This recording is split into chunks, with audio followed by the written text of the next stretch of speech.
What's up, everybody? Today we're going to talk about the top 5 mistakes for your average gym goer. So without further ado, let's do it.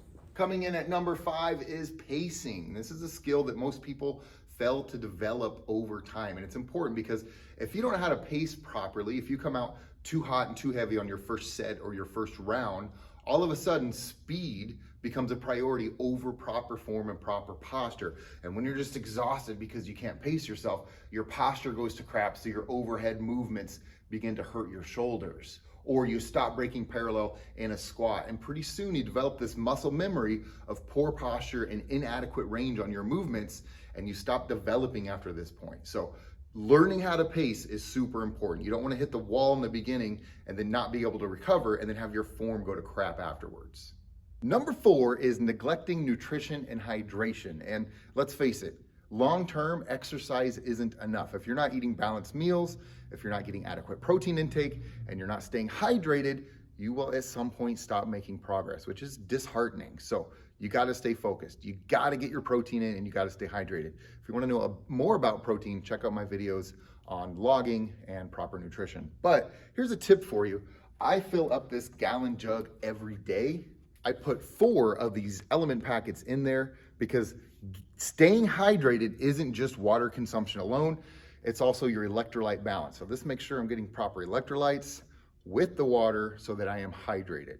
If you're not adequately hydrated, you're not going to recover properly. And on top of that, your muscles aren't going to contract effectively if there's not enough electrolytes to bring the signal from the brain to the muscle to contract. So adequate nutrition and staying hydrated are key components to long-term progress. Number 3 is an inconsistent workout routine. It doesn't matter what you do sometimes, it matters what you do most of the time. And if you can't build the habit of setting a consistent training schedule and utilizing that schedule regardless of how you feel, your progress will fall short. You got to make it into the gym a certain minimum number of days per week, and you've got to do that regardless of how you feel. Make it happen. Stay consistent. You'll thank yourself later for this. Number 2 is poor form and technique. And this is important because if the weight you're lifting is too heavy and your form starts to break down, you're putting yourself at risk for injury. And on top of that, you're no longer training the intended muscle group and stressing it enough to grow. So if the weight is too heavy to have adequate form, you should drop the weight. But sometimes it's not the weight that's the issue, it's cognitive dissonance. Sometimes you would be able to perform a movement with proper form, but for whatever reason, when you get tired, your form breaks down, increasing your risk for injury and building muscle memory of improper form and technique. So focus on your form, focus on your technique. These things are important. Number 1 is improper warm up and cool down. When warming up, you can't just go at some baby pace. You have got to do a pace that dilates the blood vessels and puts some fluid in your joints and muscles and tendons and ligaments so that you're ready for the first round or the first set.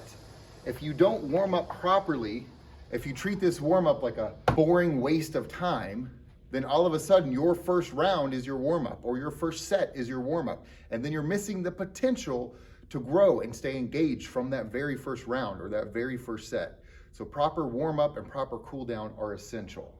A proper cool down is just as important as a proper warm up. And if you just collapse after your training, then you're missing out on optimizing your body's ability to dispose of lactic acid, thereby increasing your ability to recover from exercise and optimizing the amount of muscle and strength that you can grow.